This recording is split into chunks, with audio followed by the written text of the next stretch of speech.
इसका क्या। तो कुल मिलाकर सारा का सारा विषय श्रद्धा का है। और ये जो श्रद्धा पैदा होती है ये किसी न किसी महत्पुरुष के चरणों में बैठने से ही होती है। जब तक आपकी बुद्धिमत्ता की अकड़ रहेगी तब तक आपको कुछ भी नहीं मिल सकता। अरे जब तक अकड़ में खड़े रहोगे 5 पैसे का पानी तो मिलता नहीं, आपको उसके लिए भी झुकना पड़ेगा तब न पी पाओगे। अकड़ में रहोगे तो पानी की भी प्यास नहीं बुझ सकती आपकी, परम प्यास तो बहुत बड़ी बात है। इसलिए श्रद्धा बिना धर्म नहीं होई, बिनु मही गंध की पावे कोई।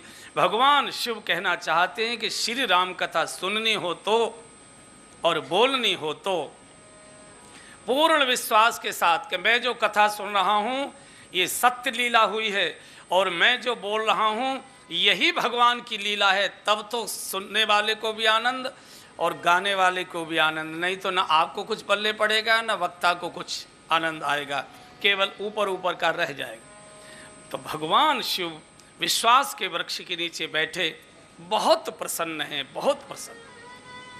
और कैसे लग रहे हैं? बैठे सहजई शंभु कृपाला। लग कैसे रहे हैं? बोले धरे शरीर शांत रस जैसे।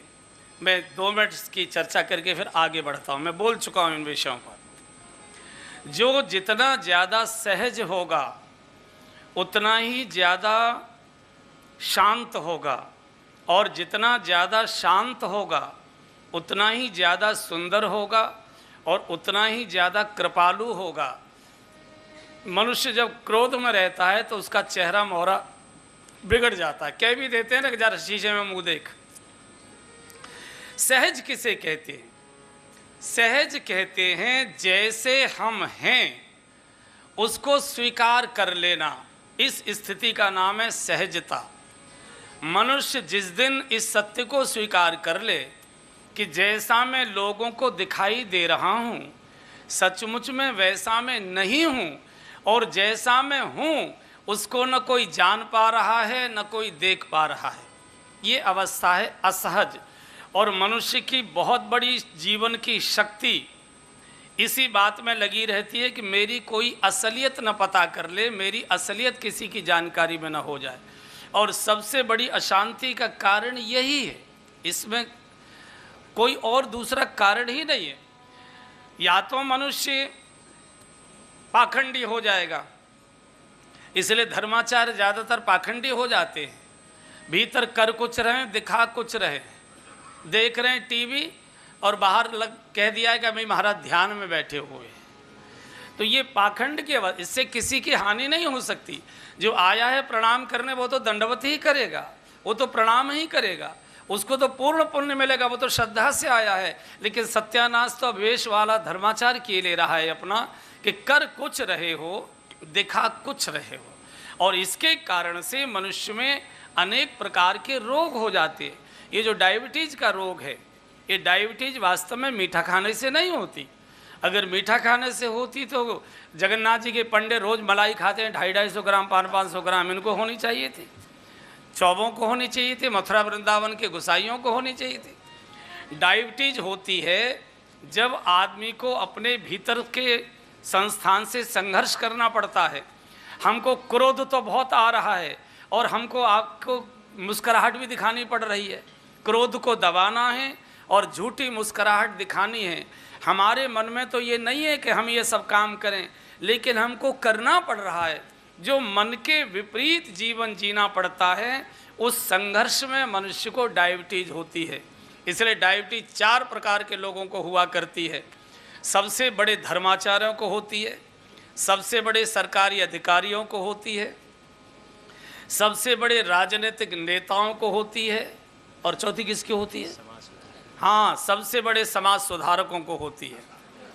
इन 4 प्रकार के लोगों को डायबिटीज हुआ करती है, क्योंकि इनको अपना जीवन नहीं जीते, दूसरे का जीवन जीना पड़ता है और भीतर उसको संघर्ष भी करना पड़ता है।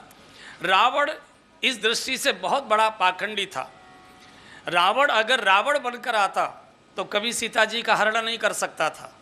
बुराई जब बुराई के रूप में रहती है उसको मिटाना बहुत सरल होता है, लेकिन बुराई जब अच्छाई का आवरण ओढ़ लेती है उसको मिटाना भगवान के भी वश की बात नहीं होता, भगवान भी उसको मार नहीं सकता है, क्योंकि भीतर बुराई भरी है, ऊपर से राम नाम का दुपट्टा ओढ़ा हुआ है। रावण चूंकि योगी का वेश बना कर आया था, कमंडल लेकर आया था, साधु वेश करके, सीता जी जैसी महिला भी भ्रमित हो गई, उसके चक्कर में आ गई। और इसलिए हनुमान जी ने पकड़ा है रावण को। जब हनुमान जी दिन में गए हैं लंका, तो हनुमान जी ने सोचा दिन की लंका तो बड़ी सुंदर दिखाई दे रही है, जरा रात के अंधेरे में देखो। तो किसी ने हनुमान जी से पूछा कि आप रात में क्यों गए? बोले रावण की असलियत देखना चाहता था। और क्या मतलब?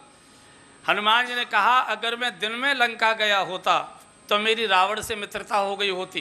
कारण बोले रावण प्रतिदिन चारों वेदों का पाठ करता था, ब्रह्मा जी स्वयं वेद पढ़ाने आते थे, वेद पढ़ें विद शंभु सभीत पुजावन रावण के घर आवें। शंकर जी स्वयं कैलाश से चलकर अपना अभिषेक कराने आते थे, ब्रह्मा जी चारों वेदों का पाठ सुनाने आते थे। नित्य रावण हवन करता था, नित्य अपने हाथ से आटा गूंदकर विभीषण की गौशाला में गायों को लोवा देने जाता था। और जो विभीषण प्रातःकाल दिन के उजाले में धर्म करता था, सत्कर्म करता था, पुण्य करता था, भजन करता था, वही रावण दिन छिपने के तुरंत बाद मदिरा पीकर पागल हो जाया करता था। और इसलिए हनुमान जी ने कहा कि अगर मैं दिन में गया होता तो मेरा झगड़ा रावण से नहीं राम जी से हो जाता। मैं राम जी से आकर लड़ता कि आपको गलतफहमी हो गई है, इतने बड़े धर्मात्मा को आप कह रहे हैं दुराचार्य, वो तो प्रातःकाल वेदों के पाठ करता है। लेकिन हनुमान जी जब रात के अंधेरे में गए हैं लंका के अंदर, तब देखा कि लंका की भीषणता क्या है, भीषणता क्या। तो शंकर जी सहज हैं, शादी में गए जैसे थे वैसे चले गए, एकांत में हैं जैसे हैं वैसे बैठे, बैठे सहजई शंभु कृपाला। और मनुष्य जितना ज्यादा सहज होगा, आप देखो कि हमारे मन के विपरीत हमारे घर में कोई बालक व्यवहार कर रहा है और हम भुनभुना रहे हैं, लेकिन बोल नहीं पा रहे, उससे बोल नहीं पा रहे, तो अपना भीतर का सारा संस्थान विषैला हो रहा है। तो उससे बहुत मीठी भाषा में कह भी सकते हैं कि अगर ऐसा कर लो तो शायद ज़्यादा अच्छा हो जाए, या तो हम पूरा का पूरा एटम बम छोड़ेंगे, या फिर घुनघुनाते अपना रसायन बिगाड़ लेंगे। दो ही काम करते हैं। हम इतने भी प्रामाणिक नहीं हैं। जो संतान हमारी है, जो बच्चे हमारे ही हैं, हमने ही जन्म दिया है, हमने ही पाला पोसा है, अगर वो हमारे मन के विपरीत चल रहे हैं तो बहुत मधुर भाषा में, विनम्र भाषा में उसको संकेत में भी कह सकते हैं कि बेटा अगर ऐसा न करो तो शायद ज़्यादा ठीक हो सकता है। हम पत्नी को बोलते रहेंगे, उसके मित्रों को कहते रहेंगे, बाकियों को कहते रहेंगे, उससे डायरेक्ट नहीं बोलेंगे कभी। इससे हमारा संस्थान सारा